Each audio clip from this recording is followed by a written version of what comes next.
Record বানের জলে ভাসছে চট্টগ্রামের ফটিকছড়ি। উঁচু জায়গা থেকে পানি কিছুটা কমায় পরিস্থিতির সামান্য উন্নতি হলেও এখনও বিচ্ছিন্ন 10টি ইউনিয়ন, পানিবন্দী উপজেলার 1.5 লাখ মানুষ।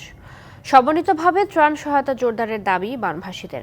এদিকে বন্যার জন্য হালদা নদী দখলের কারণে নিষ্কাশনের প্রতিবন্ধকতার পাশাপাশি অতিবৃষ্টিকে দায়ী করছেন গবেষকরা। চট্টগ্রামের সবচেয়ে বড় উপজেলা ফটিকছড়ি।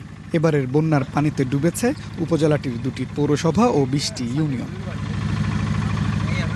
কিছু জায়গা থেকে পানি কমলেও এখনও পানিবন্দী 1.5 লাখ মানুষ। বেশিরভাগ এলাকা যোগাযোগ বিচ্ছিন্ন। কিছু এলাকায় নৌকা দিয়ে চলছে যাতায়াত।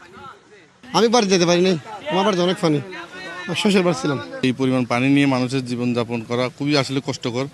বিশুদ্ধ পানির অভাব, মানুষের মধ্যে খাদ্যের অভাব, এটা মানে বলার বাইরে এই জিনিসটা। পানির কারণে অনেক জায়গায় ত্রাণ সহায়তা পৌঁছানো যাচ্ছে না। উদ্ধার তৎপরতা চালানো কঠিন হয়ে পড়েছে।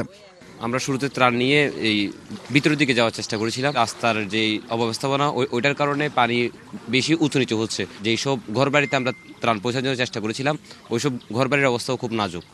দখল আর দূষণে সংকুচিত হওয়ায় হালদা নদীর পানি প্রবাহে বাধা তৈরি হয়, আর এ কারণে ভেঙে যায় হালদার পার। এছাড়াও বন্যার জন্য পাহাড়ি ঢল আর অতিবৃষ্টিকে দায়ী করছেন বিশ্লেষকরা। ফটিকছড়ি, হাটাজারি, এই রাউজানের যে বন্যা, এটা কিন্তু ভারতের কোনো এফেক্ট না। এই যে শাখা খালগুলো রয়েছে, প্রত্যেকটা শাখা খালে কিন্তু প্রতিবন্ধকতা তৈরি করা হয়েছে, রাবার ড্যাম, স্লুইস গেট এগুলো দিয়ে নদীটাকে ছোট করে ফেলা হয়েছে এবং শাখাগুলোকে বাদ দিয়ে প্রতিবন্ধকতা তৈরি করা হয়েছে।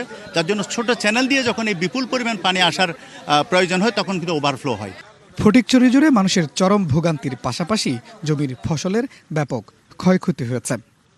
যতদূর চোখ যাচ্ছে শুধু পানি আর পানি। গত 5 দশকের ইতিহাসে এমন বন্যা দেখেনি ফটিকছড়ির মানুষ।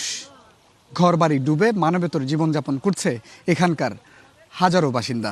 দেখা দিয়েছে সুপেয় পানি এবং খাবার সংকট। প্রশাসনের পাশাপাশি সামাজিক উদ্যোগেও এখানে দরকার সহায়তা।